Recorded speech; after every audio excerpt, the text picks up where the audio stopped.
John, so far, all British pop stars have not made a tremendous impact on the States. How do you think you're going to fare? I mean, I just hope we go all right, you know. All the music we'd loved had come from there, so I mean, just to be there was exciting. We were just like, we're in America. America.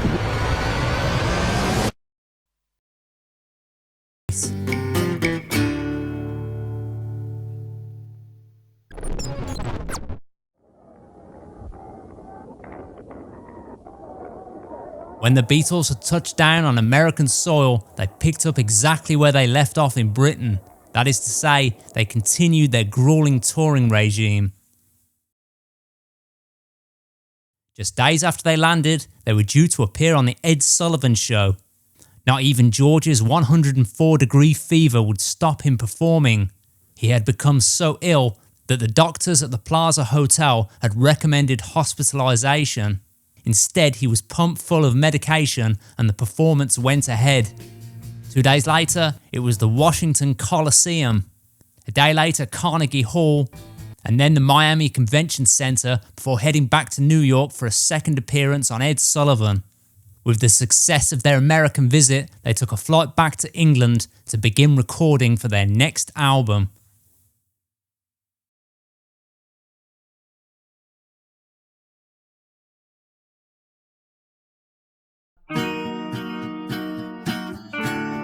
Back at EMI, there was a different feeling in the studio. George Martin, Norman Smith and Geoff Emerick had been thrilled to hear reports of the Beatles' enormous success on their trip to America. Before they'd gone to America, Norman Smith and George Martin had flew over to France where the Beatles had recorded their next single, Can't Buy Me Love. The problem was, when the tape had been brought back to Abbey Road, they'd found that engineers in France had spooled it incorrectly. This basically meant they were losing a lot of Ringo's drums. Normally, they'd asked the group back in to re-record, but they couldn't. It was early February and the Beatles were busy playing shows in the States. With a deadline on the release date, they made a quick decision. Norman Smith went down to the drum kit and they recorded him mimicking Ringo's drums. It was overdubbed to the mix and no one was any the wiser. The idea of making a movie had been devised by Paul McCartney and Brian Epstein late the previous year. They'd thought up a musical comedy that would capture both their chaotic journey through fame and their quirky personalities. The film would contain both scripted scenes such as the passengers annoyed by their antics and improvised moments such as John's silliness in the bathtub. Before filming can begin, the group were required to record some songs to feature on the film's soundtrack.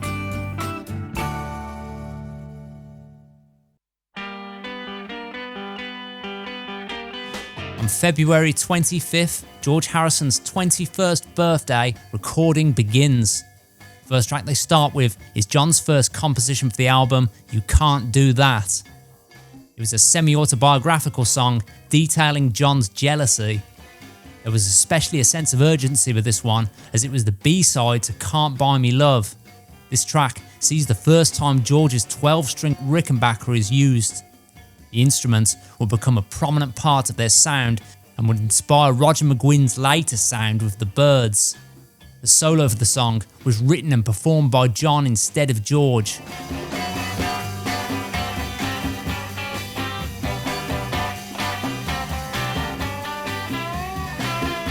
The opening riff and the outro George made up in the studio that day.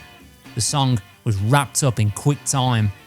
Next, they move on to Paul's composition And I Love Her, a song he'd written on the piano at Jane Asher's house. He later called it the first song I ever impressed myself with. John later called it Paul's first yesterday. The story was a profound expression of unwavering love. They record 2 takes of the first version of the song before moving on to the next. This version later appears on the Beatles Anthology 1. I give her all my love, that's all I do. Next, they begin with John's composition for the album, I Should Have Known Better. The seemingly cynical title and downbeat tone are in contrast to the joyous lyrics. The story details the simple joys of falling in love. During early takes, the group struggle to get through the song as John breaks down in laughter over his own harmonica playing. After several takes, the song is put aside to continue the next day. After the session's end, George Harrison feels tired and depressed from the non-stop grind and doesn't feel much like celebrating his birthday. He receives over 15,000 cards and 4 parcels full of presents. The next day, the morning is spent with George Martin and Norman Smith mixing You Can't Do That and Can't Buy Me Love. In the afternoon, the Beatles arrive and continue recording I Should Have Known Better. They run through 18 takes. Most of them don't even reach the middle-eight stage before starting over. They then continue with Paul's song And I Love Her. At this point, the song has just a verse-chorus structure. George Martin, believing the song sounds too repetitive, suggests adding a middle-eight. The group take a break and Paul and John write the section beginning A Love Like Ours Could Never Die. Paul later state he solely wrote the part. When they return to recording, they swap Ringo's drums for bongos. Still, the song isn't quite right and they leave it to continue another time. Next day, they start by continuing And I Love Her. George adds a riff he repeats throughout the song. It completes the track. They then begin 2 songs that they both start and finish on this day. The first is John's composition Tell Me Why. Paul felt it detailed his troubled relationship with Cynthia. Paul later stated he felt it was about an affair John was having and the arguments it was causing with Cynthia. They go through 8 takes and by the last, everyone is satisfied. The second song is another composition by John titled If I Fell. He later said it was his first attempt at a proper ballad. It has been considered by many as an evolution of This Boy. The story captures the excitement of new love, but mainly the hesitation of potential heartache. For the takes, John and Paul share a microphone for their harmonies. Early in the takes, George Martin suggests heavier drums, and later, for John to begin the song strumming acoustic guitar with his vocal. The song is complete after 15 takes. It will later feature as the B-side to their next single. The group will return to the studio 4 days later. March the 1st marks the first time the Beatles ever played a Sunday. It's a very productive day, 3 songs finished in 3 hours. The first was a song John had written for George to sing. It's titled Just to Dance With You. John later stated, I would never have sang it myself. The song is a simple, joyous, upbeat tune detailing the excitement of young love. It was recorded very quickly in just 4 takes. Next, they record a Little Richard cover titled Long Tall Sally. This will not feature on the album. Paul does his best impression of the singer and it's finished in just 1 take. Next, they move on to a John composition titled I Call Your Name. John had written the song years previous before the Beatles had even formed. The story details the narrator going through the pain of missing someone along with feelings of emptiness that they're not around. It's fitting the Mamas and Papas would later choose this song to cover, as many of their compositions detailed pain relationships, loneliness and longing. The group go through 7 takes before the song is complete. This song was specifically written to appear on the film A Hard Day's Night, but director Dick Lester didn't include it as he believed it sounded too similar to You Can't Do That. 2 days later, George Martin and Norman Smith begin mixing the finished songs. Meanwhile, the Beatles stop recording to begin shooting for their first film. Let's meet the Beatles. The early morning of March 2nd, the Beatles arrive early at platform 5 of Paddington Station. The first scenes they will be shooting involve them shuttled around to various parts of the West Country. At the train station, they meet a number of their co-stars, one of which includes Steptoe and Son star Wilfred Bramble. There was no doubt the Beatles were comfortable performing live in front of an audience, but film was a different medium with different skills required. In essence, the Beatles couldn't act, so the film would have to be structured to suit this. Director of the movie Dick Lester kept the script simple. Throughout the film, each Beatle would speak in sentences of 5 or 6 words. He also kept the story very simple. The Beatles basically played themselves with a comical take on the day in the life of the group during Beatlemania. The script was never written to be an accurate depiction of the group. The emphasis was for them to be cute and lovable. The problem was, the process of making a movie was more demanding than they anticipated. Each morning, much to their displeasure, they wake up at 5 AM as they're required in makeup for 6. On the taxi ride over, they quickly run through their scripts. The one Beatle who did love the experience was Ringo. He thought movies were magical. It was in fact him who came up with the title A Hard Day's Night. They also considered using another one of his phrases, Tomorrow Never Knows, but for now, that phrase was put aside. With the new title for the film, it requires a song. John and Paul are informed this much to their annoyance, and they write it in quick succession. On April 16th, the Beatles returned to EMI to record their newly written track, A Hard Day's Night. The song was a simple message of the satisfaction that comes from a hard day's work. The song was complete in 9 takes, but that day, the director of A Hard Day's Night, Dick Lester, also came to EMI. Lester believed because the song was the title of his film, he had a say in the musical input and direction. This bothered the Beatles, and especially George Martin. While they ran through takes, Lester sat in Studio 2's control room with George Martin, Norman Smith and Jeff Emerick. This was already a big no-no. The only people allowed in that control room were George, Norman and whatever engineer had been assigned that day. Lester sat and gave George Martin direction, saying things like, I want the song to be blockbuster, and tell them I need it more cinematic. Even after take 9, when the Beatles were satisfied with what they had, Lester suggested more takes. George Martin pretended not to hear him and made sure he wasn't audible in the talkback microphone. Whether it was through exhaustion or the annoyance of Dick Lester that day, George Harrison was having trouble recording his solo. As a solution, they recorded him playing it slowly, then sped the tape up afterwards. The song was complete, but Lester now insisted the song end with a dreamy fade-out sound to suit the film.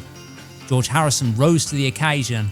He picked up his 12-string acoustic and he was recorded picking the strings.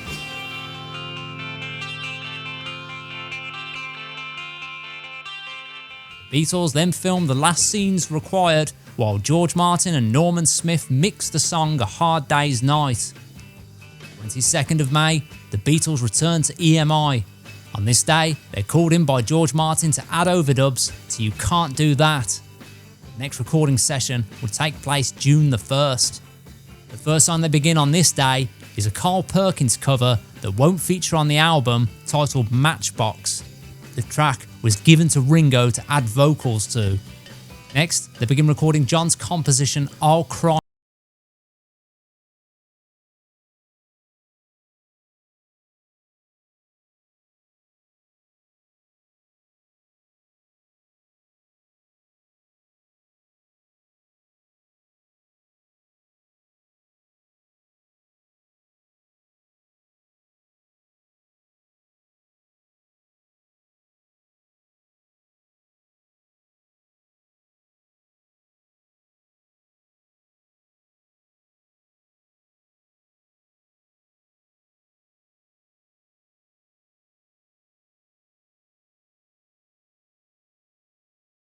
The song story-wise is a sequel to I'll Cry Instead, with the narrator accepting responsibility for past mistakes and hoping for reconciliation. Musically, John had based the chords around Del Shannon's Runaway.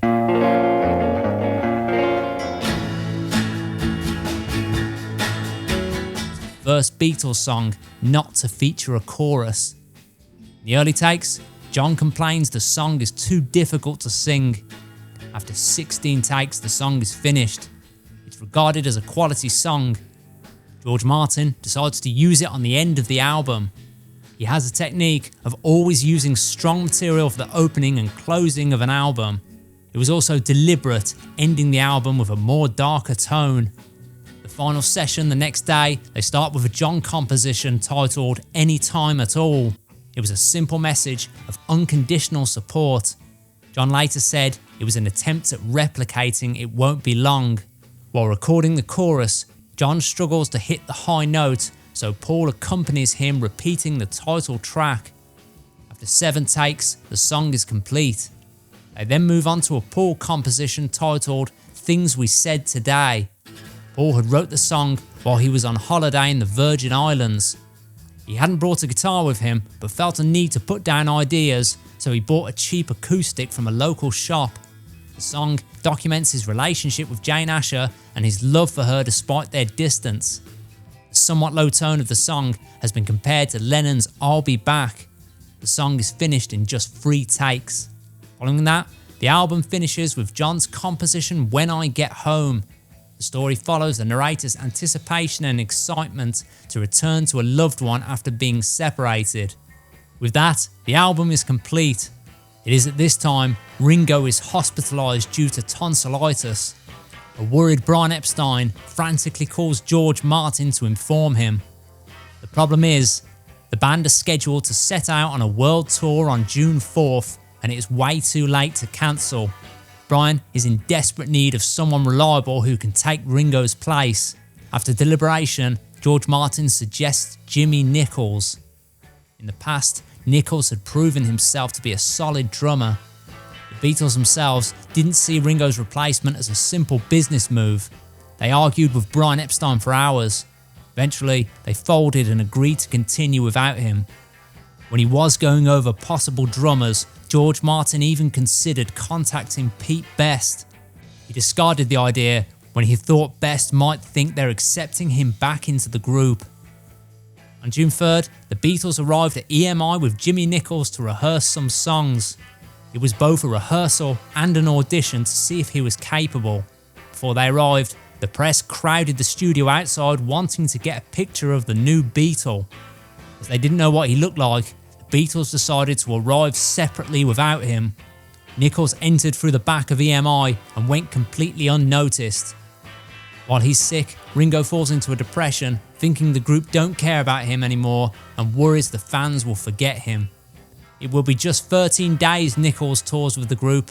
Ringo recovers and joins them in Melbourne. When the Hard Day's Night will premiere on June 6th, the only person from EMI who was invited was George Martin. Jeff Emerick went later to watch the film but noticed small problems with the film's soundtrack. United Artists had in fact assigned their own sound engineers to assemble the music. Hard Day's Night was released on the 10th of July. By now, the Beatles had matured in the studio. Their songs were more sophisticated. It marked a new sound for the group, a new mood. The lyrics in songs like If I Fell, as well as And I Love Her, were introspective, longing and melancholy. The group had dropped their rock and roll style in favour of a predominantly pop sound. The production was also a big step forward. Double tracking, the use of echo and reverb, and perfect balancing during the mix created a clean, rich sound. The album had comprised mainly of John's compositions. The popular belief is this was the point John came into his own before Paul's dominance would shine through later in '66. The songs featured on the album would inspire their American counterparts while opening the door for their British fellow acts. The relentless touring schedule by this time was both a curse and a blessing. They'd reached 73 million viewers on The Ed Sullivan Show, but it was exhausting them physically and mentally. It was the cause for what many consider their downfall on the next album. As for A Hard Day's Night, songs like And I Love Her and If I Fell showcased a mix of melancholy and optimism that, although not present in their earlier songs, would be a taste of what was to come. Thank you to everyone who supports the channel, and if you wish to donate, it would be greatly appreciated. Just click the 3 symbols next to the video, then the thanks icon, and choose however much you wish to donate. Everything donated goes directly back into the channel to make better quality videos. As always, thank you for watching and stay tuned for the next video.